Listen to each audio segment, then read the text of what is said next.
Hola, mi nombre es Caterina Arbaez, soy estudiante de licenciatura en Educación Física y Deportes de la Universidad del Quindío. En el siguiente video les hablaré acerca del entrenamiento deportivo, de su evolución en el paso del tiempo y de su clasificación. Se debe entender la planificación del entrenamiento deportivo como un proceso con una serie de decisiones que debe tomar el entrenador respecto a la mejora y la eficacia del deportista. Todo esto en función del contexto en el que se desenvuelva, es decir, si estamos en una etapa de iniciación, en unos niveles bajos o medios de la competición, o si por el contrario estamos en el alto rendimiento deportivo. En las modificaciones metodológicas de esa planificación, encontramos que han sufrido unos cambios en los últimos años respecto a las periodizaciones tradicionales que se solían utilizar debido a una serie de causas como las condiciones económicas, sociales, organizativas y profesionales. Uno de los factores sobre el que se está modificando las programaciones del entrenamiento es la excesiva presencia de las competiciones. ¿Qué nos quiere decir esto? Que si hay competiciones durante todo el año, ¿cómo un deportista puede rendir óptimamente los 365 días del año? Un deportista es un ser humano que se somete a estímulos. Estos estímulos serían denominados las cargas del entrenamiento.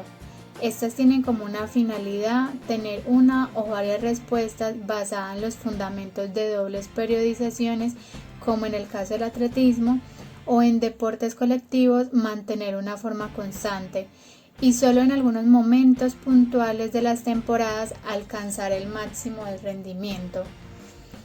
Por esto, tantas competiciones en el año no aseguran un rendimiento óptimo durante todo el periodo, sino que por el contrario lo que se logra es disminuir el rendimiento. Otro factor a tener en cuenta es la financiación. En la mayoría de los sistemas se financian gracias a los contribuyentes, que es un modelo de financiación mixta del Estado y de la empresa. Este es similar al de cualquier entidad privada, que es administrado y se distribuye a los deportistas a través de las diferentes federaciones nacionales. Son aportes económicos que proceden de los patrocinadores y de las entidades colaboradoras. También las tesis que se han formulado hace más de 40 años necesitan volver a ser medidas y reformadas. Es cierto que esto genera una gran discusión acerca de cuestiones de que en los años 60, 70 tenían plena vigencia. Esto en relación a los planteamientos teóricos que en esa época estaban vigentes. Pero si bien es cierto, los nuevos y alternativos conceptos que de ellos surgen no rechazan las teorías clásicas, sino que antes las complementan. Se forman conceptos científicos sobre el entrenamiento contemporáneo y cómo estos han seguido las tendencias. El cambio en los conceptos analíticos y descriptivos de sus componentes hacia el estudio integral del entrenamiento, dándole más atención al orden general en la evolución en el proceso del entrenamiento dentro de sus etapas, periodos y ciclos enteros. Otro punto importante es la carga como reguladora de los modelos de entrenamiento. Estas provocan adaptaciones que se pueden considerar tanto agudas como de corto plazo, que provocan tras un tiempo adaptaciones crónicas propias de su acción específica hacia los órganos y estructuras del organismo. La carga se explica como la cantidad de efecto que el esfuerzo tiene sobre el estado funcional del deportista. Es decir, que en un modelo biológico, todo estímulo produce una respuesta. En este caso, el estímulo sería el ejercicio, y dicho ejercicio se denomina carga externa. La respuesta es la que el organismo produce para generar adaptación, que se denominaría en el entrenamiento la carga interna. En ese sentido, el análisis de las cargas del entrenamiento lo que nos va a dar es una idea inicial del tipo de estructuras en base a las cargas del entrenamiento.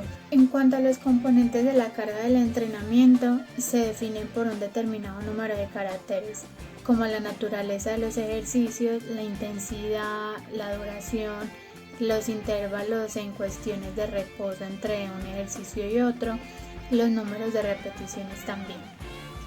Por otro lado, También la carga se encuentra condicionada por otros factores a la hora de diseñar su planificación, como por ejemplo el deportista, la especialidad deportiva y el tipo de competición en la que está situado. Si se habla de la naturaleza de la carga, se habla de lo que se va a trabajar y de lo que viene determinado por el nivel de la especificidad que indica la mayor o menor similitud del ejercicio con la similitud de la competición.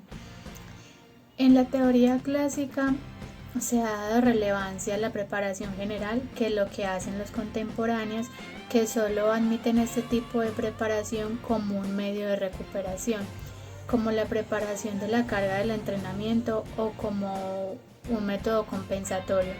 Y en la preparación clásica, los descriptores de la carga general o específica se basaban específicamente en la similitud de los ejercicios con la competición. En las adaptaciones del nivel de especificidad de la carga encontramos el potencial del entrenamiento, que se define como la forma en que la carga estimula la condición del deportista y se reduce con el incremento de la capacidad de rendimiento. El volumen de la carga se define como el aspecto cuantitativo de la carga con el que se pretende sumar todos los elementos entre sí y reflejar la cantidad total de actividad realizada por el atleta o un equipo durante el entrenamiento. La intensidad sería el aspecto cualitativo de la carga ejecutada en un periodo de tiempo. La duración de la carga hace referencia a los efectos que tiene el entrenamiento sobre la capacidad condicional que se va a estimular. Los efectos se refieren al periodo de influencia del estímulo o en un periodo más largo de cargas con una misma orientación. La orientación de la carga está definida por la cualidad o capacidad que es potenciada y por la fuente energética solicitada. Esta orientación puede ser clasificada en dos tipos: la selectiva, que es cuando privilegia una determinada capacidad, o la compleja, que cuando se solicitan varias capacidades en los sistemas funcionales. En los modelos contemporáneos se utilizan en mayor medida las cargas selectivas y en los modelos clásicos han optado mayormente en las sesiones de tipo compleja. En la organización de la carga consiste en una sistematización en un periodo de tiempo dado con un fin de conseguir un efecto positivo en la acumulación de la carga en diferentes intenciones. Estas distribuciones es la forma en cómo se ponen las diferentes cargas en una sesión o un macrociclo. La carga de este modo se puede repetir uniformemente en el ciclo, que serían las cargas regulares, o concentrarse en fases definidas del ciclo anual, que serían las cargas concentradas. La teoría clásica aboga por una utilización de cargas regulares que provocan reacciones funcionales de corta duración, pero no garantizan las condiciones para cambios en la adaptación de larga duración en el organismo. Las teorías contemporáneas utilizan las cargas concentradas que proporcionan cambios funcionales más profundos en el desarrollo funcional del deportista. En la clasificación de las clases del entrenamiento tenemos la preparación técnica, que son las que solucionan objetivos relacionados con la enseñanza de la técnica o su perfeccionamiento. Estas se caracterizan por el volumen y la intensidad medida de la carga, y entre sesiones fuertes, principalmente en personas que se inician en la técnica o en un periodo transitorio. Por otro lado, se pueden trabajar con cargas altas cuando se quiere perfeccionar la técnica sobre la base del cansancio. Un ejemplo de eso puede ser el patear el balón, que es una técnica fundamental para pasar, para lanzar y para despejar el mismo. También tenemos la preparación física, que solucionan los objetivos relacionados con el desarrollo de la preparación física, en donde se educan las capacidades físicas. Se llevan a cabo principalmente en los mesociclos de la preparación en general y algunos ejercicios pueden desarrollarse en las caminadoras en diferentes velocidades. También tenemos la preparación táctica, que solucionan los objetivos dirigidos a la preparación táctica y son utilizados en deportes donde se desempeñan un rol determinante en comparación con la preparación física y la técnica. Ejemplo de ello puede ser el pasar el balón a un compañero que no tiene bloqueadores contrarios para que éste lo remate. En las clases mixtas se solucionan objetivos directamente dirigidos al desarrollo simultáneo de la preparación física, técnica y táctica. Son mixtas porque son clases como técnico-tácticas, físico-técnicas, físico-tácticas. Un ejemplo de esto puede ser un deportista que debe realizar un pase largo, desplazarse al área y luego cabecear el balón.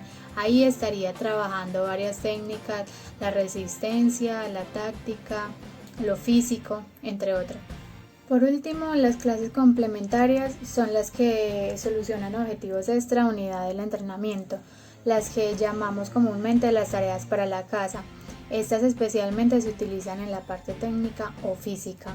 En los modelos de estructuración y organización de las clases del entrenamiento deportivo tenemos un modelo clásico de Matt Bitt en 1977 en donde él estructura el macrociclo en 3 periodos durante la temporada. Uno de ellos es el preparatorio, que se subdivide en fases de preparación general y especial. El propósito de esta preparación general es establecer la base fundamental del entrenamiento, por lo tanto generar una mejora en las condiciones físicas, se aplica a deportes con componentes técnicos. También debemos, aparte de elevar las condiciones del organismo, en la técnica, aplicar las destrezas motoras en los deportes de equipo, en la estrategia, la táctica, hacer una introducción en los sistemas que se pretende realizar y en los aspectos teóricos básicos del juego. En la preparación especial, los objetivos a conseguir son la preparación física, que están orientadas hacia el desarrollo de las cualidades físicas específicas. Se deben crear las bases de las condiciones motoras de acuerdo a las bases de cada deporte. En cuanto a la técnica y la táctica en los deportes de equipo, introducimos estas acciones en el aspecto real y los aspectos teóricos siguen las mismas modificaciones o condiciones. En el periodo competitivo se debe subdividir en 3 partes. La fase de competición temprana, en la que se buscan desarrollar capacidades motoras y técnicas y se busca la elevación del deportista para que pueda tomar parte en una serie de competiciones sin llegar al máximo de ellas, sino más bien como una preparación al siguiente periodo, que sería el de la competición principal. En la fase de competiciones principales, que es de las más importantes de la temporada, el entrenamiento en este periodo está caracterizado por la intensidad máxima específica y es similar a la competición. En la fase de competiciones finales no es un componente del macrociclo, pero pueden aparecer debido a que el calendario de competiciones puede seguir tras la competición principal. Se trata de mantener en forma en cuanto siga el deportista compitiendo, pero teniendo en cuenta la fatiga que trae consigo. Por último, el modelo de planificación de Verkhoshansky abarca 3 fases independientes. La fase preparatoria, que tiene como fin predominante desarrollar mediante una preparación física especial el potencial motor del atleta, que es un prerequisito para el trabajo preferente a la velocidad de ejecución del ejercicio específico en la competición. En la fase especial va dirigida a mejorar las capacidades del atleta para realizar el ejercicio de competición a una velocidad alta, que sería la potencia, imitando las condiciones que serían las cargas de la competición. Y la fase de la competición, el objetivo es conseguir la velocidad más alta posible de la ejecución del ejercicio de competición y fortalecer las destrezas motoras del atleta. Lo que se trata es conseguir una preparación multifuncional del atleta para que posterior a ello se perfeccione Y finalmente, moderar las condiciones de la competición y obtener la máxima velocidad.